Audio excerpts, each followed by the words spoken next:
Welcome back to the channel, everyone. My name is Ivan and this is German Made Simple.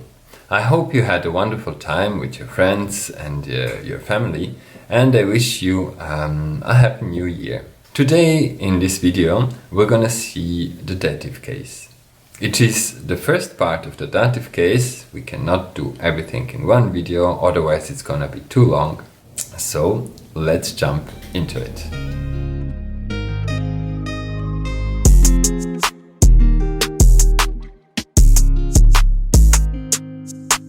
Until now we saw the nominative case that shows us where is the subject in a sentence. I swim, who swims? I. So this I would be the subject and swim will be the verb. Then we saw the accusative case, which helps us to find out where is the direct object in the sentence. Ich schreibe einen Brief, I write a letter. Ich would be the subject in nominative because who is writing the letter? Wer schreibt einen Brief? Ich. Okay? And einen Brief, was oder wen schreibe ich? Den Brief oder einen Brief. So in this case, as you can see, we are already able to define the subject of a sentence, the verb, which is always in the second position in einem Hauptsatz in German. And we can go on and add another object, another element, which will be the accusative case. Good. Now we're gonna see the dative. And the dative is always there when there are more than two objects in a sentence. Except if there is a preposition that asks us to use the accusative or the genitive. Because prepositions in German have always the priority, right? The prepositions always force me to use a grammatical case. Then we see the verb after the preposition. Is it an accusative verb? Is it a dative verb? Meaning, does the verb ask me to use the accusative or the dative, or even a predicative? If you remember from the nominative, a predicative comes always after the verbs sein, werden und bleiben, and it is simply a second nominative which is not the subject. Now for the dative case, to define where is the dative case, of course, after the prepositions and after the verbs, we have our control questions. To find the subject in a sentence, I would use the control question. Wer oder was? Who or what? And this will give me the subject. The control questions for the accusative case, for the direct object, will be wen oder was, whom or what. And now today, to define the indirect object, the dative object, we will use the control question wem, yeah? To whom actually. So there is no was, be careful, there is only to whom. So we have who or what for nominative, whom or what for accusative, and then we have the dative, which asks to whom. Let's see this in a couple of examples. In the example, der Reisepass gehört meinem Freund, which means the passport belongs to my friend. As you can hear it already, wem gehört dieser Reisepass? To whom belongs this passport? To my friend. In German we would say meinem Freund. Here we have a typical dative verb, which is gehören. So after gehören we always use the dative case. In the second example we have the verb schenken. And the verb schenken is an accusative and a dative verb.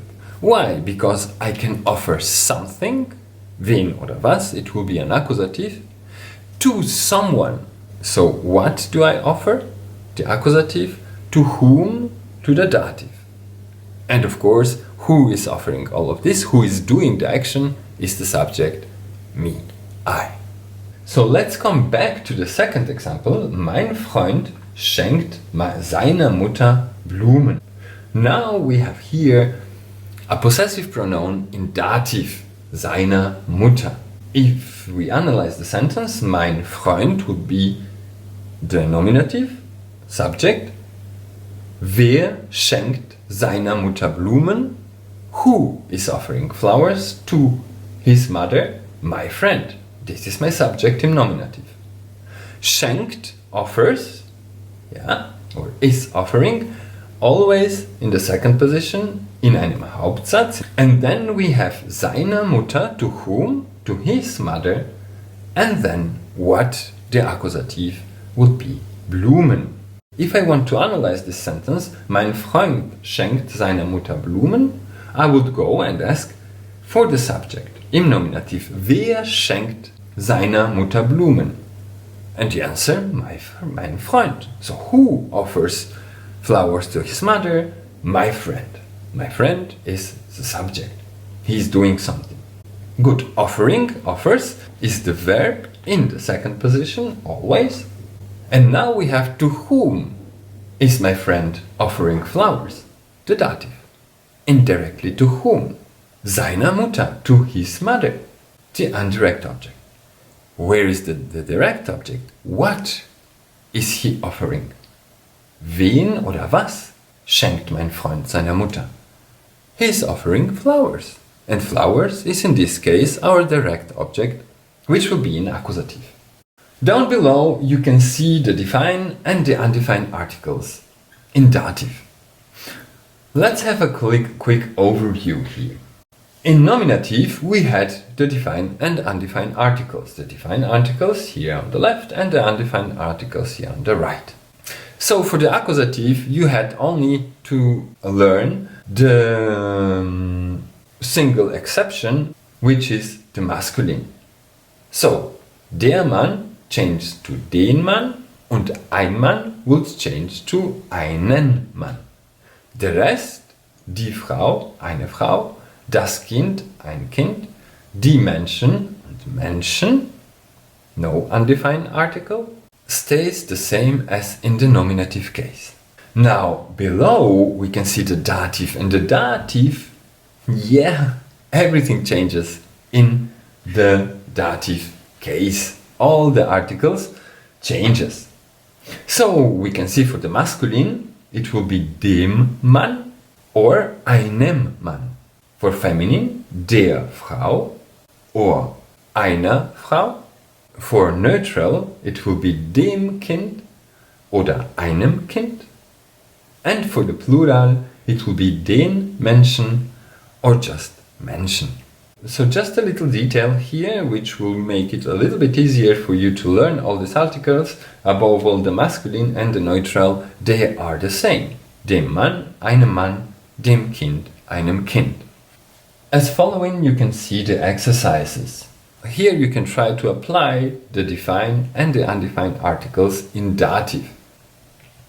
If I have die Hose steht, Mann sehr gut, so the trousers fit to whom, to the man, very well, I will choose here maybe a defined article and I will go for die Hose steht dem Mann sehr gut.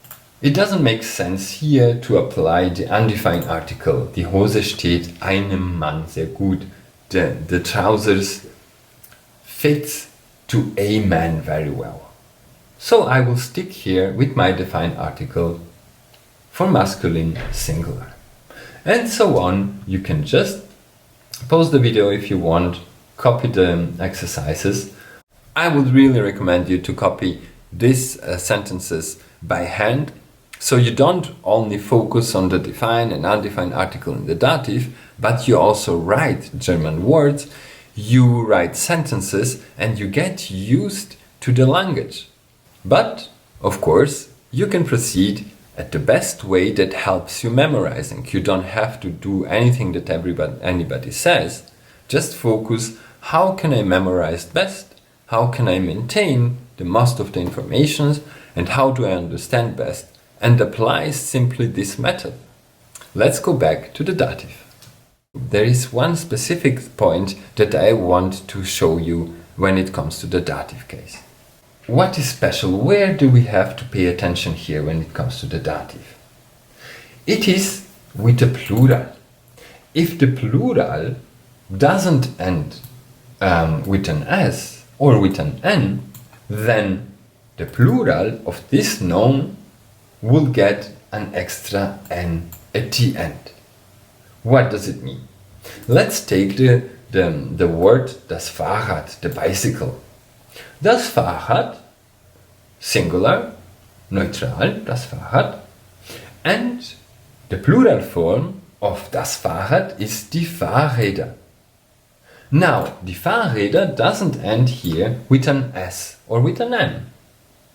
So in this case, I will take my define article for plural, den, and then I take Fahrräder and I add an extra N. So den Fahrrädern. With das Bild, it is the same. Das Bild, the plural form will be die Bilder, and the plural in dative would be den Bildern. Der Tisch, also die Tische, und im Dativ den Tischen. Der Spieler, die Spieler, den Spielern. Now you can see here below, if the plural form of the specific noun ends with an S or with an N already, then we don't have to add an extra N to it. Like for car, das Auto, die Autos, den Autos. We left it as it is, because it ends with an S. Das Foto, die Fotos, den Fotos. No extra N. Die Frau, die Frauen, it ends with an N. We don't need to add an extra one. Und der Wagen, die Wägen, den Wägen. Here as well. We don't need an extra N. You may ask yourself, why, guys? Why do you use grammatical cases in German? What's wrong with you? Why in English we don't use grammatical cases? Well, I would say it's about the precision of transmitting an information. If I have the example, the dog is catching the ball. Yeah, it's clear that the dog catches a ball.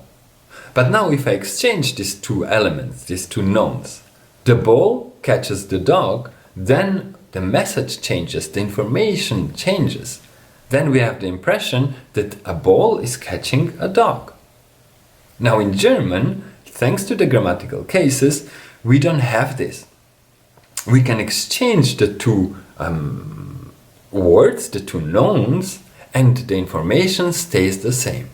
So if we have then der Hund fängt den Ball, I can put den Ball in front of the sentence. Den Ball fängt der Hund.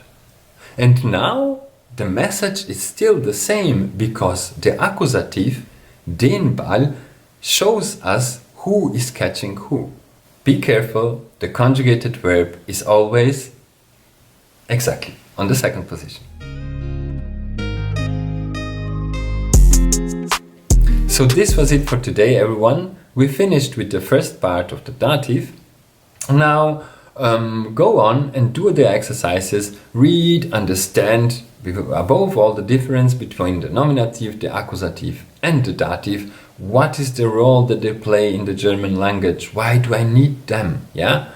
Why are they useful to me?